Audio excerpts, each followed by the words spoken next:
पूज्य आचार्य गुरुदेव के मंगल आशीर्वाद से ऐसे जैन सभा पश्चिम बिहार के तत्वाधान में हमारा ये कार्यक्रम चल रहा है और इसी कार्यक्रम में आप देवगुरु धर्म की बातें सुन रहे थे।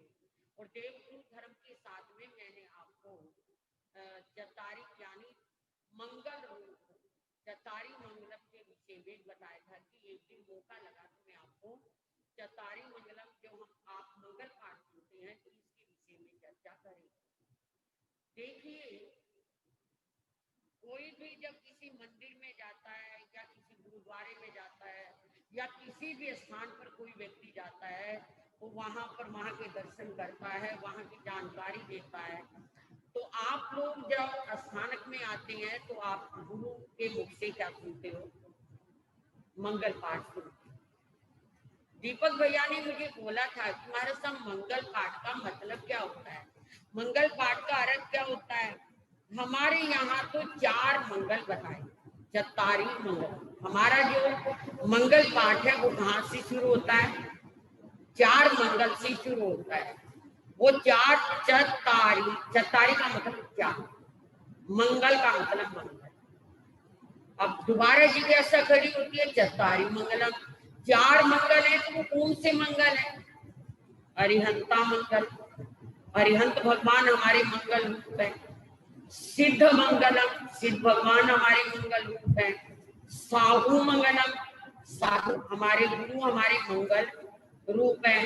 केवली स्वरूपित धम्मो मंगलम, केवली पनत्तो धम्मो मंगलम। केवली का मतलब केवलियों द्वारा बताया गया, स्वरूपित किया। केवली पनत्तम, केवलियों द्वारा बताया गया या केवलियों द्वारा स्वरूपित किया गया। केवली पनत्तम धम्मम मंगलम, धर्म भी मंगल। कौन कौन से मंगल हो गए? अरिहंतों का मंगल, सिद्धों का मंगल, साधुओं का मंगल और केवली स्वरूपित धर्म का मंगल। क्योंकि सबसे बड़ी बात आपको यही नहीं पता रहेगा कि आखिर व्हाट इज धर्म, धर्म क्या है, हम ये समझ ही नहीं पाएंगे। कहते हैं, मैंने एक किताब में पढ़ा था कि धर्म शब्द की हजारों व्याख्याएं हो चुकी हैं। अकेले धर्म की हजारों व्याख्याएं हो चुकी हैं, पर फिर भी नहीं समझ आया कि धर्म क्या है। तो हमारे लिए तो एक सामने चीज आ गई, एक वस्तु आ गई, केवली स्वरूपित धम्म, जो केवली भगवान ने बताया।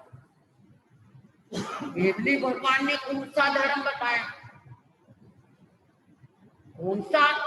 जो केवली है तो वो तो एक किस्म से जैसे पानी फिल्टर होकर आ जाता है, ऐसे ही हमारे को वो फिल्टर धर्म बताएंगे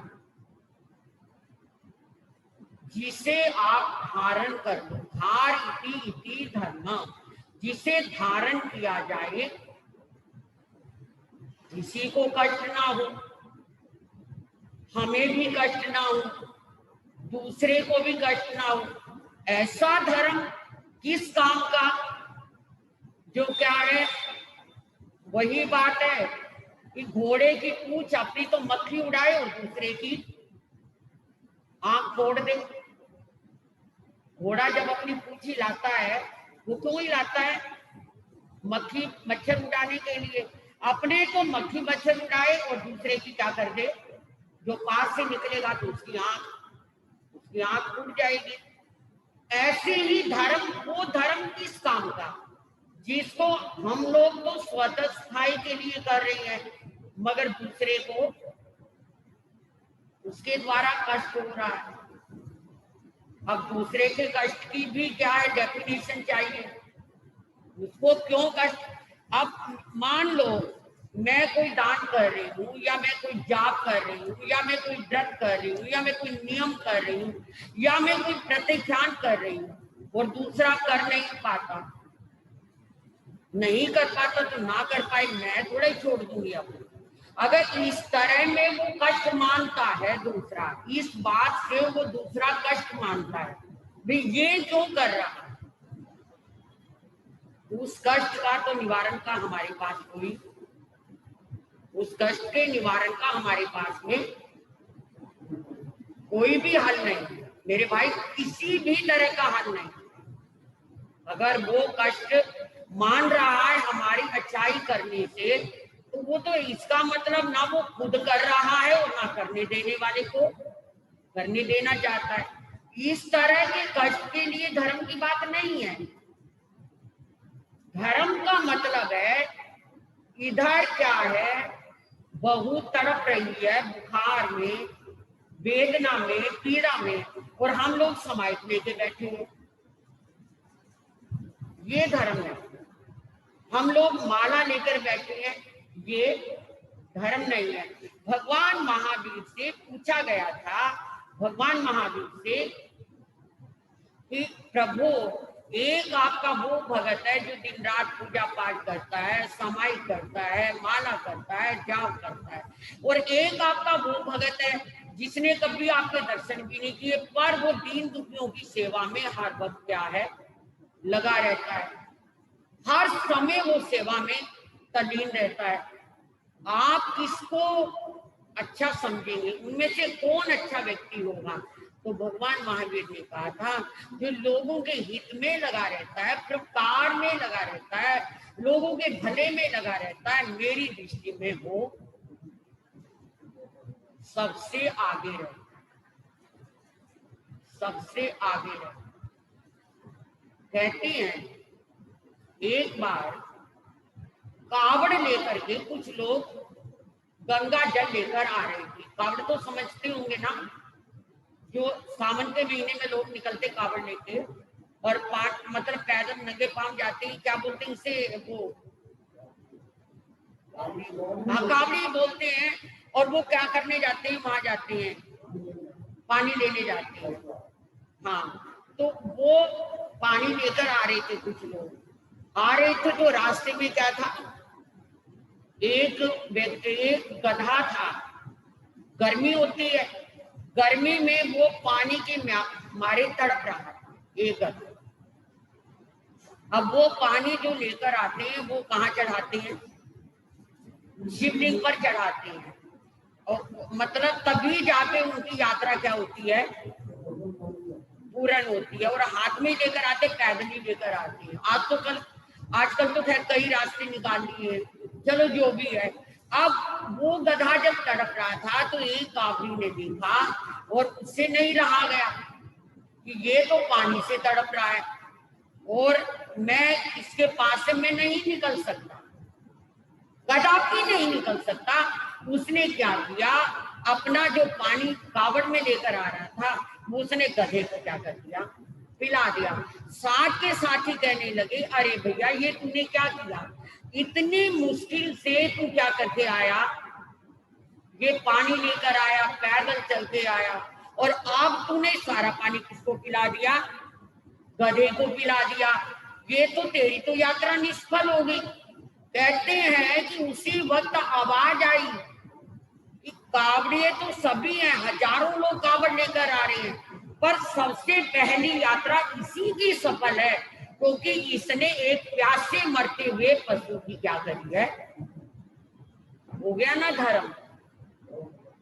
इसका नाम क्या है, इसका नाम धर्म है। अब कहने को हमने किसी प्यासे को पानी ना पिलाया तो नाम लिया किसका। जब हम कोई ऐसा कार्य नहीं कर पाते तो फिर उसका लाभ भी हमें नहीं मिल पाता। मैं बता रही थी धर्म की बात, धर्म की व्याख्या।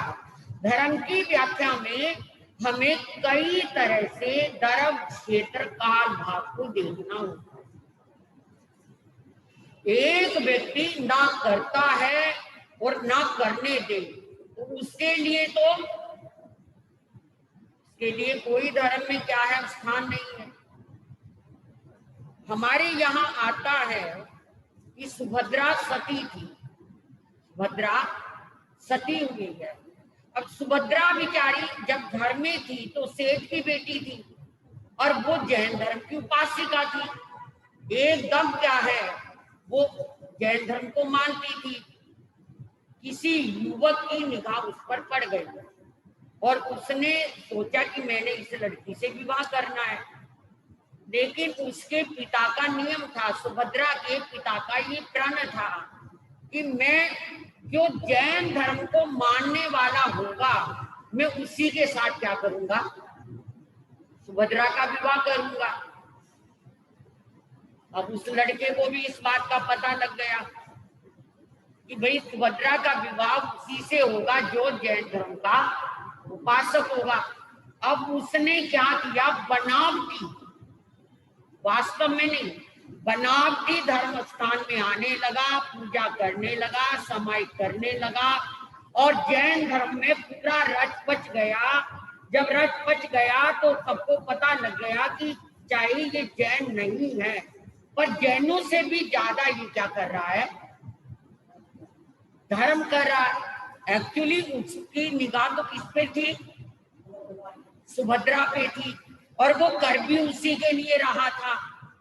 और जब सुभद्रा के पिता को पता लगा कि ये इतना धर्मात्मा युवक कमाल है, वो नहीं अपनी बेटी का विवाह करना चाहेगा, उन्होंने सुभद्रा का विवाह क्या कर दिया, उसके साथ कर दिया।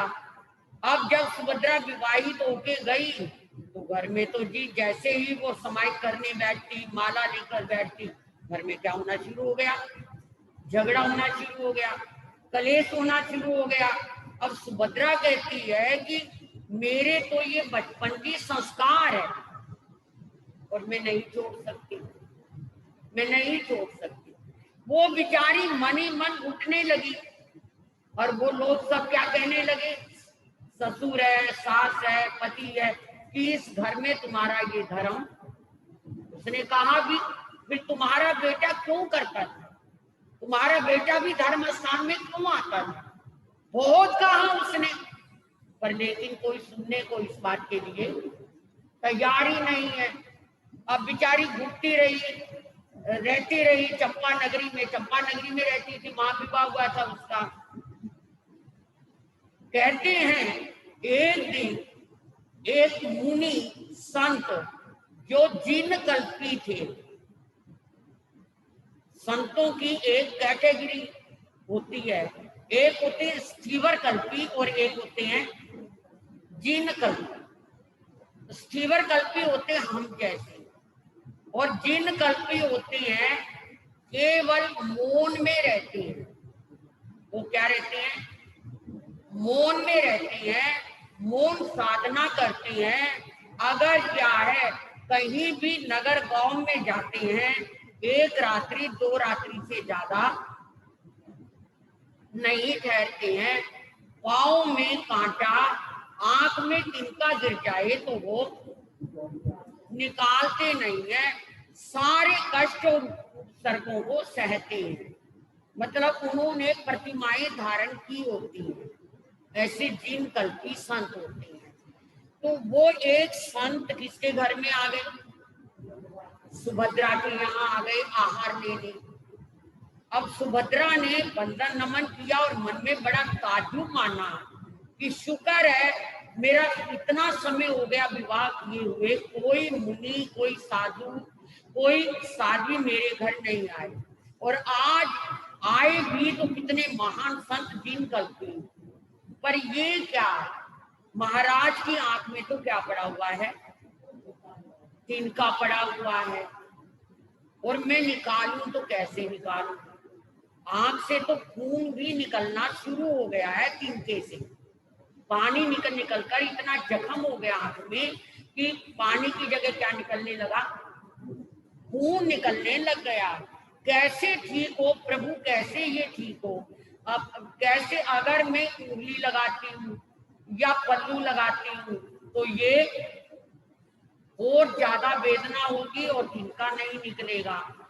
तो वो बड़ी पढ़ी लिखी थी, परफेक्ट थी, धर्म को जानती थी, तो वो सोचती रही कैसे निकालूं, क्या करूं। तो उसे एकदम दिमाग में आया कि मैं अपनी जीभ से इसको निकालूं, जबान से, क्योंकि हमारी जबान क्या होती है, बहुत कोमल होती है, जीभ बहुत कोमल होती है।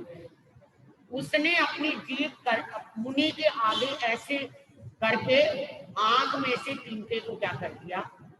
अब जैसे ही वो जवाब जीभ से मुनि का तिनका निकाल रही थी, उसी वक्त उसकी सांस आ गई। उसे तो कोई चोरी थी नहीं बेचारी को, ना ही उसे किसी तरह का कोई डर था, ना कोई भय था। उसने तो मुनि का क्या निकाला, तिनका, और उसके लिए उसने अपनी जबान से उसको निकाल दिया।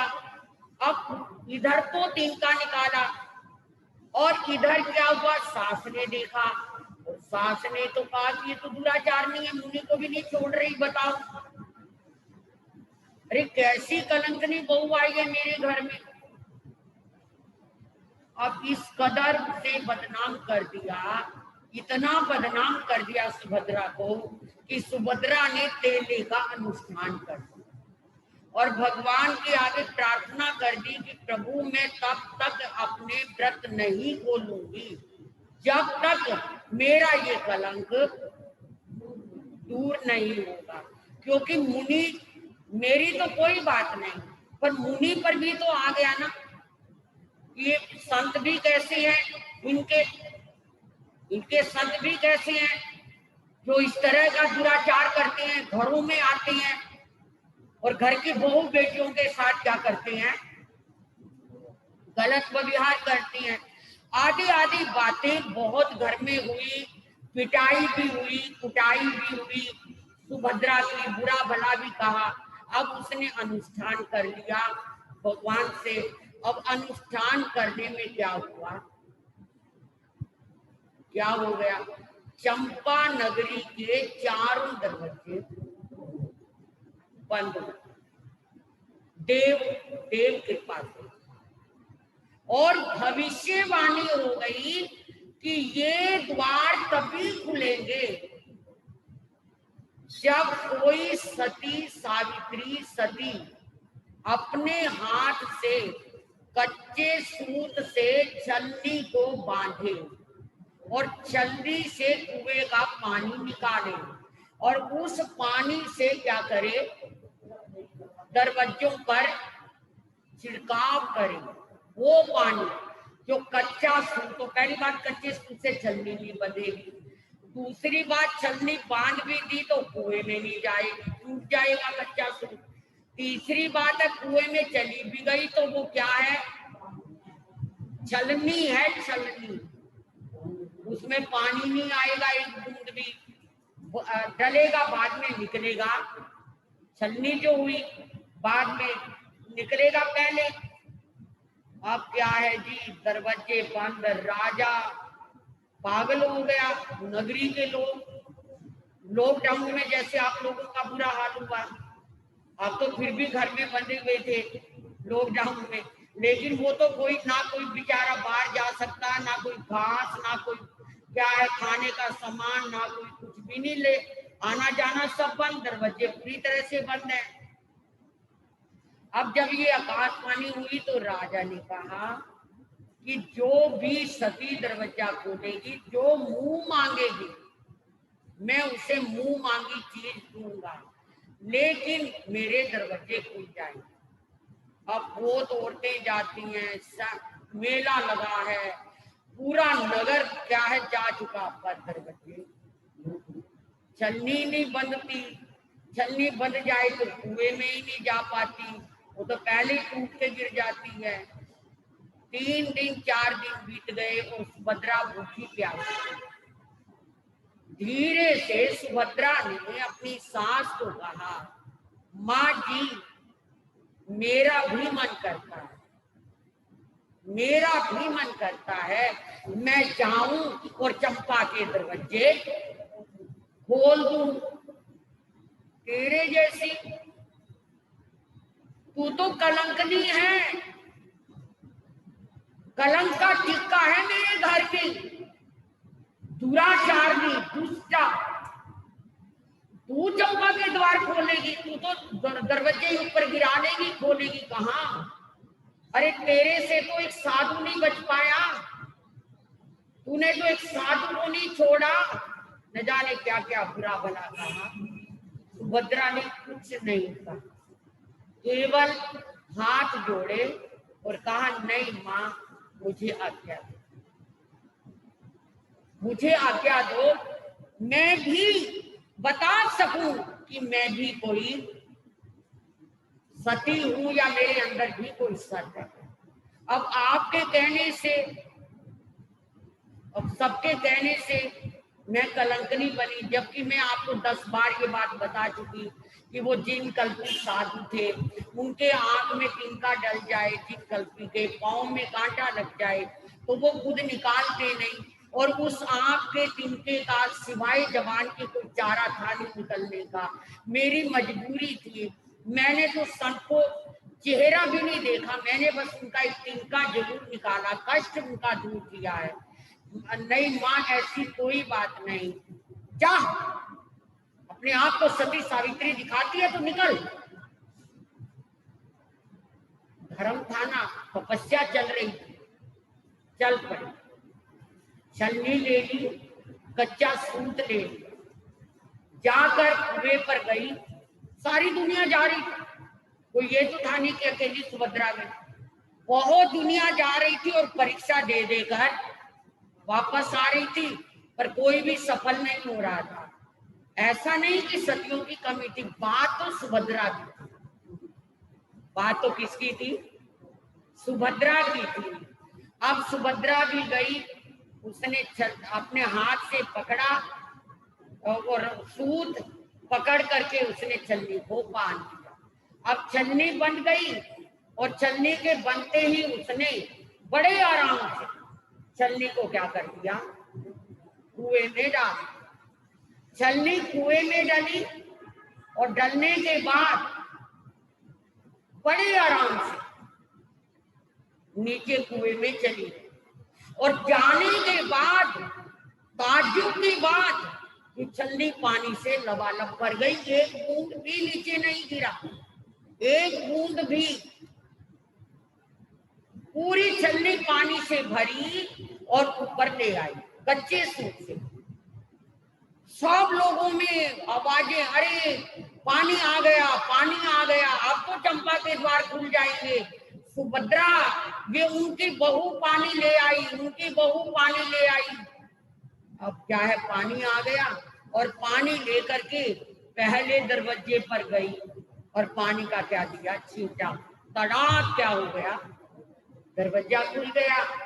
दूसरे पे गई, वो भी खुल गया। तीसरे पे गई, वो भी खुल गया।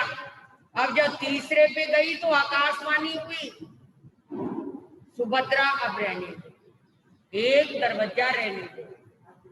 क्यों?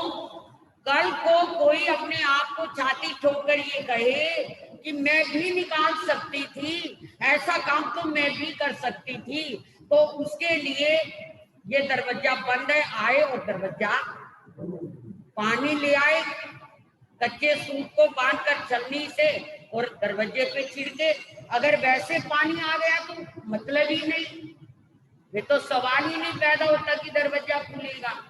तो इसलिए दरवाजा तभी खुलेगा जब कच्चा सूत हो, छलनी हो और कुएं से पानी छलनी में निकाला जाए और सती तव के प्रभाव से वो पानी वहां तक चला जाए। 3 दरवाजे खुले, राजा को पता लगा, अपना पालकी भेजी और क्या है, राजसभा में सुभद्रा को बुलाया गया और कहा कि आज से तुम मेरी बेटी हो। राजा ने क्या कहा? आज से तुम मेरी बेटी हो। और अब तो सारे घर परिवार वाले, हमारी बहू जी, हमारी ये जी, हमारी क्या है भाभी जी, हमारी ये, अब मेरी पत्नी जी, अब तो सारी दुनिया क्या है, दूर दूर के रिश्तेदार दौड़े चले आए। कहाँ तो सब क्या कह रहे थे? कलंकनी है जी, दुराचारनी है जी। पूरे परिवार में सास ने क्या कर दिया था? फैला दिया था और सबकी निगाहों से उसको क्या कर दिया था? गिरवा दिया था। पर सुभद्रा को ये पता था कि प्रभु मुझे कोई क्या है क्लेश नहीं, मेरे कर्म है, मेरा मुकद्दर है, मेरा विवाह जो यहाँ हुआ ये मेरा मुकद्दर है। पर धर्म का अर्थ है कि मैं उसको सहूं, मैं उसको क्या करूं, सहन करूं, और सहन करके एक दिन समय आए और मैं दिखाऊं। समय अपने आप पलटेगा, समय अपने आप बताएगा। और वही बात हुई कि समय ने सबको अपना बना लिया और एक ही आवाज आ रही है पूरे राज दरबार से, सुभद्रा सती की जय, सुभद्रा सती की जय हो, सुभद्रा सती की जय हो। एक ही आवाज आ रही है चारों ओर से। पूरी चंपा नगरी में अगर किसी की कोई उदाहरण और एग्जाम्पल दे रहा है तो किसकी,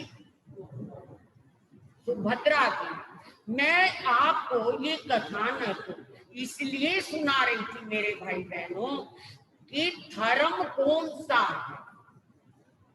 चतारी मंगलम, 4 मंगल है हमारे, अरिहंतों का मंगल है। अरिहंत कौन क्या होते हैं वो आपको पता ही है। सिद्ध कौन होते हैं, जो क्या है, सब कर्मों को, घाती अघाती कर्मों को नष्ट करके सिद्धालय में स्थित हो जाती है। जो आत्मा सिद्धालय में जाकर स्थित हो जाती है वो क्या है,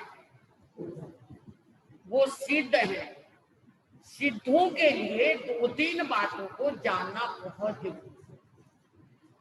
पहली बात, हमारा जो संसार में परिभ्रमण हो रहा है, आवागमन हो रहा है अनादि काल से, इसके कारण हो रहा है कर्मों के कारण। इसके कारण कर्मों के कारण। और इनमें 2 कर्म ऐसे हैं, 2 कर्म ऐसे हैं जो क्या है, आत्मा का पीछा ही नहीं छोड़ते। कौन से, तेजस और कार्म। तेजस और कार्म, कार्मान का अर्थ कर्म, ये 8 कर्म, कर्म का अर्थ 8, मोहिनी इसी में आ गया कर्म। 8 कर्म है ना, ज्ञानावर्णीय, दर्शनावर्णीय, मोहिनीय, वेदनीय और क्या है, नाम, गोतर, आयु, ये 8 कर्म है। तो ये कर्म में ही आ गया। तो आत्मा के साथ हर समय, हर पल 2 कर्म लगे रहते हैं। तो एक 2 शरीर कहें, एक कार्मान शरीर और एक तेजस शरीर। 5 शरीर है ना हमारे पास। तो 5 में से 2 शरीर ऐसे हैं जो मरने के बाद भी क्या है, जाते हैं, मरने के बाद भी साथ जाते हैं। 2 शरीर ऐसे हैं, कार्मान शरीर और तेजस शरीर। कार्मान तो ये हमारे कर्म है, कार्मान शरीर तो क्या है, हमारे कर्म है, ज्ञानावर्णीय, दक्षिणावर्णीय, वेदनीय, मोहिनीय, आयु, नाम, गोत्र। इनमें से 8 कर्मों में से 4 कर्म को तोड़ने की जरूरत है और 4 को, वो तो ऑटोमेटिक है, अपने आप क्या है, समाप्त हो जाते हैं। उनको कुछ भी करने की जरूरत नहीं है। जैसे आयु कर्म, आयु पूरी हुई, खत्म। जैसे नाम जब तक चला चल पड़ा, 1 पीढ़ी 2 पीढ़ी, या जो बड़े बड़े महापुरुष हैं उनका कई कई पीढ़ियों तक चलता रहा, या हमारे तीर्थंकर हैं, आज 2500 वर्ष भगवान महावीर को बीत गए, ऋषभदेव भगवान को करोड़ों करोड़ों वर्ष बीत गए, उनका आज भी नाम है। स्वामी दयानंद, अब महाराजा अग्रसेन, अग्रसेन के समय में हमारे भी तो वंशज होंगे, हमारे भी तो, हम कहाँ से आ गए, कोई ना कोई तो होगा ना, लेकिन हमें मिट गया ना उनका नाम। लेकिन अग्रसेन का, कौरव पांडवों का, कृष्ण राम का नहीं मिटा, भगवान ऋषभदेव का नहीं मिटा, अरबों साल बीतने पर भी नहीं मिटा। तो ये है गोत्र कर्म, नाम कर्म, और नाम के साथ गोत्र कर्म भी रहता है। किस गोत्र के थे भैया, कौन थे भैया वो। तो इसलिए आयु कर्म, नाम कर्म, गोत्र कर्म और वेदनीय कर्म ये तो टाइम के साथ अपने आप मिट जाते हैं। बात रह जाती है ज्ञानावरणीय कर्म, दर्शनावरणीय कर्म, मोहिनीय कर्म और अंतराय कर्म। ये चारों को काटना पड़ता है।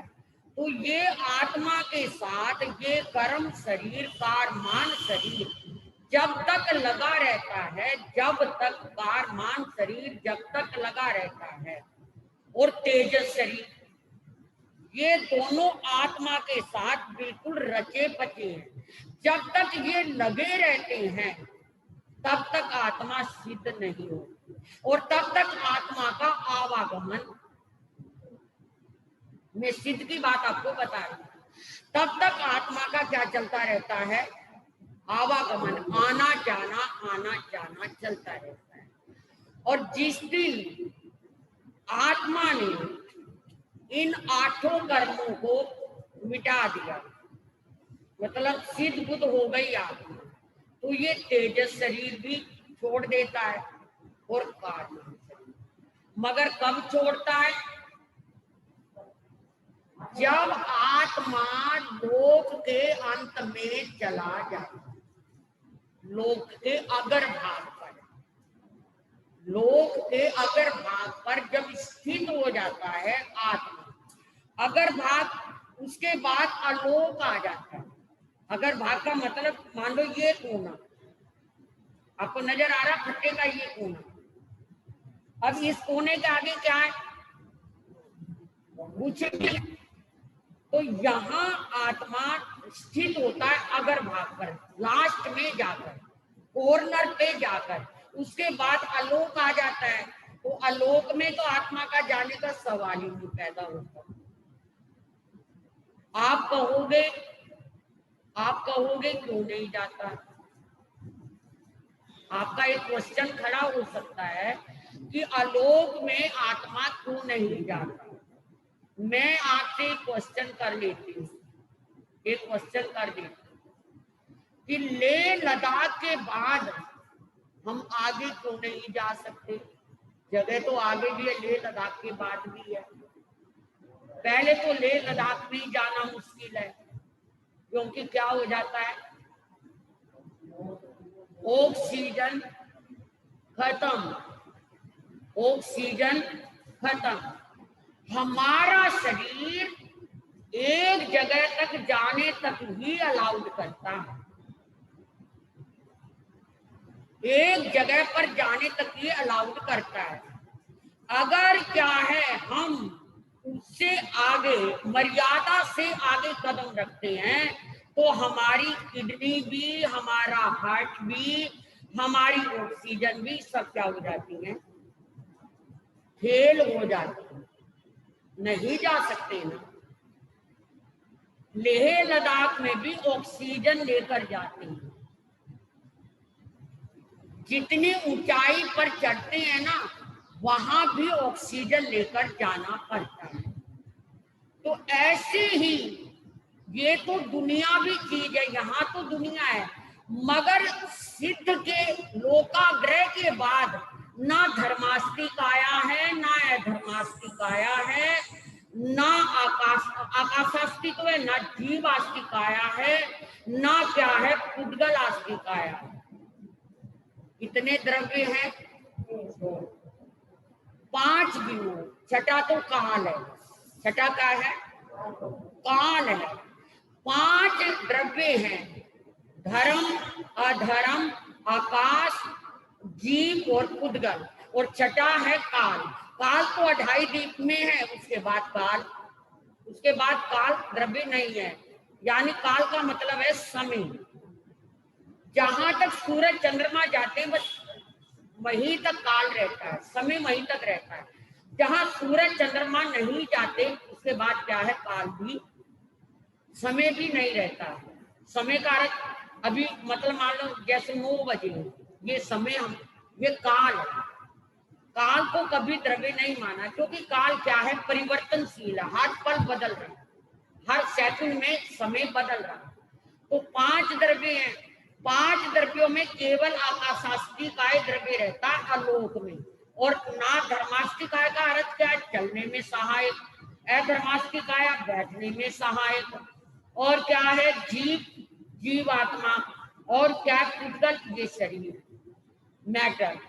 तो सिद्ध, जब सिद्ध लोक के अंतर्भाग में है तो वहां उनका जब जो आत्मा सिद्ध होती है उसका तेजस और कारमान दोनों शरीर क्या हो जाते हैं,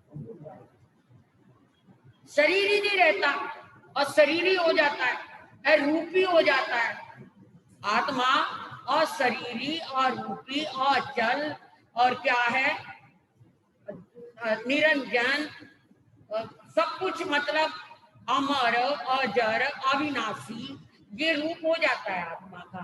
तो जब ये रूप हो जाता है तो फिर आत्मा चलने के काबिल ही नहीं रहती।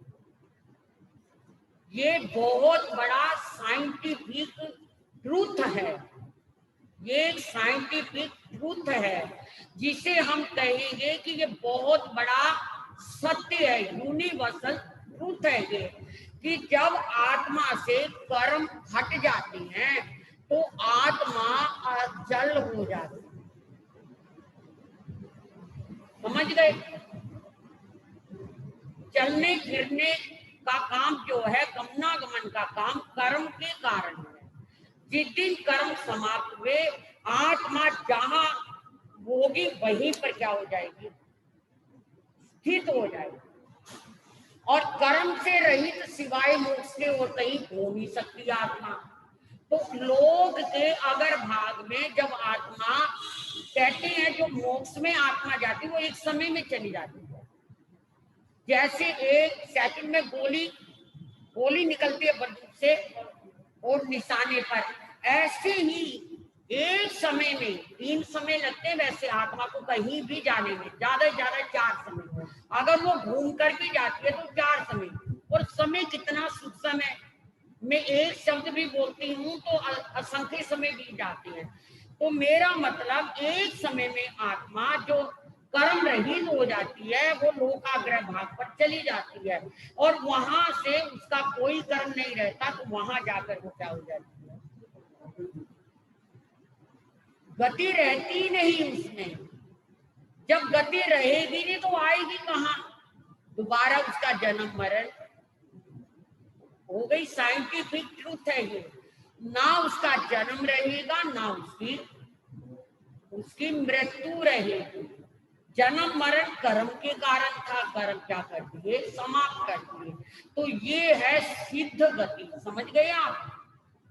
ये है सिद्ध गति, जहां एक नहीं,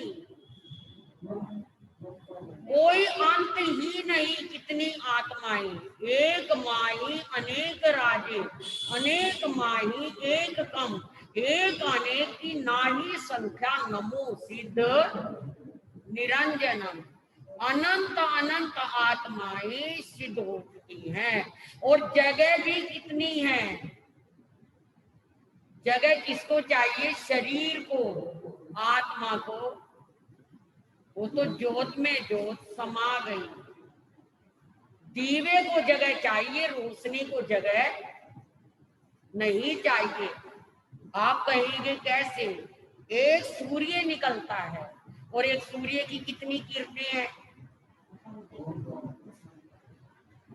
साइंस के अनुसार भी सूर्य की किरणों की कोई गिनती नहीं।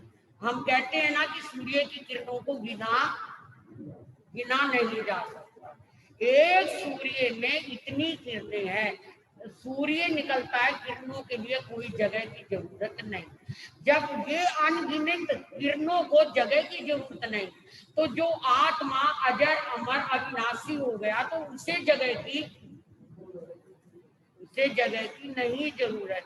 मान लो आपका ये बड़ा हाल कमरा है, इस कमरे में आपने 100 दिए जला दिए, दियों को रखने के लिए जगह चाहिए, मगर रोशनी को चाहे आप 1000 जला दो चाहे 10 लाख जला दो, रोशनी जगह नहीं मांगेगी। जगह कौन मांगेंगे, दिए।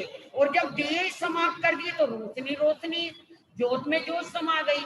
ऐसी अनंत आत्माएं एक में समा जाती हैं जो मोक्ष में जाती है, क्योंकि उन्हें उनका शरीर नहीं और शरीरी है, तो उन्हें जगह की जरूरत नहीं है।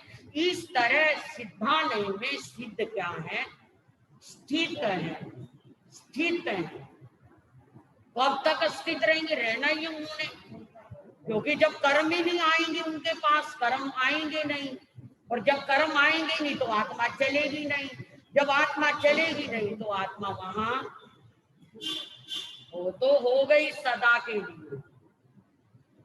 और समय भी हमारा हो गया है।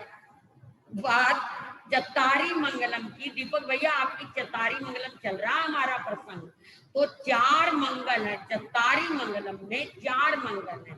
पहला मंगल है अरिहंतों का, और दूसरा मंगल है सिद्धों का। चतारी मंगलम अरिहंता मंगलम सिद्धा मंगलम साहू मंगलम, तीसरा मंगल है साधुओं का, और चौथा मंगल केवली पनतो धम्मो मंगलम, केवली भगवान द्वारा जो धर्म प्रकटित किया गया। कौन सा धर्म? मैं सुभद्रा के उदाहरण से आपको बता रही थी कि उसका क्या धर्म था। उसने उसी धर्म को मुंहपत्ती नहीं लगाने दी, नहीं लगाई, मतलब जला दी, फेंक दी। आसन नहीं बिछाकर करने दिया, नहीं किया। माला नहीं दी, नहीं दी, पर उसके आत्मा का धर्म थोड़ा ही छीन लिया। उस आत्मा के धर्म से ही वो ही धर्म कहा गया। कल फिर हम इस पर ज्यादा चर्चा करेंगे, केवली रूपी धर्म पर। और सिद्धों की बात मैंने आपको बताई थी कि सिद्ध क्यों अस्तित्व है, क्योंकि अक्सर लोग हमसे ये क्वेश्चन करते हैं कब तक रहेंगे वहां सिद्ध। महाराज, अरे उनका जन्म मरण समाप्त हो गया, कर्म समाप्त हो गए। अब मैं आपसे एक बात और पूछ लूं, कल पता नहीं याद रही ना रही, अब तो दिमाग में आ गई है। मैं कहूं आपको कि ये चावल है, चावल चावल समझ गए ना, कि ये चावल कभी उगेगा या नहीं उगेगा? आपका क्या जवाब होगा? उगेगा ही नहीं चावल। चावल कभी उगता ही नहीं है। धान उगता है। क्या उगता है? धान। और धान से अगर चावल को अलग कर दिया, चावल कभी नहीं उगेगा ही नहीं, गल जाएगा, सड़ जाएगा, पर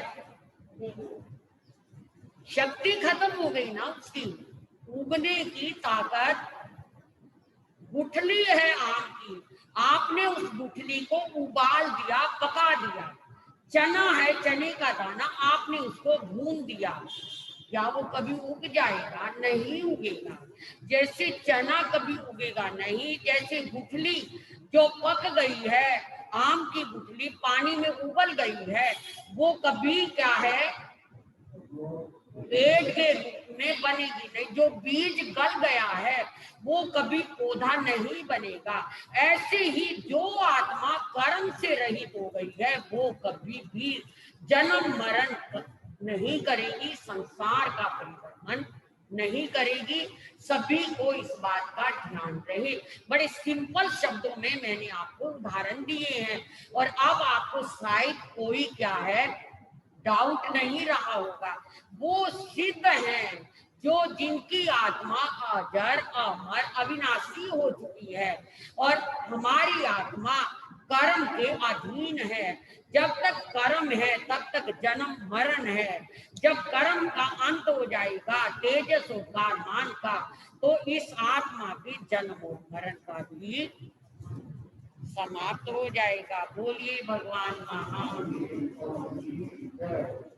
श्री चतारी मंगलम अरिहंता मंगलम सिद्धा मंगलम साहू मंगलम केवली पणतु धम्मो मंगलम। चतारी लुगतमा अरिहंता लुगतमा सिद्धा लुगतमा साहू लुगतमा केवली पणतु धम्मो लुगतमो। चतारी शरणं अरिहन्ते शरणं प्रपद्यामि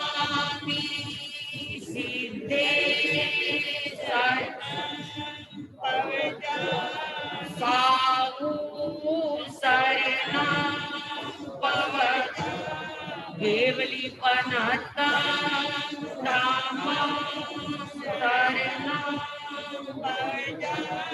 ये चार शरण दुख हरण और न शरणा कोई जो भव प्राणी करे आराधन गुण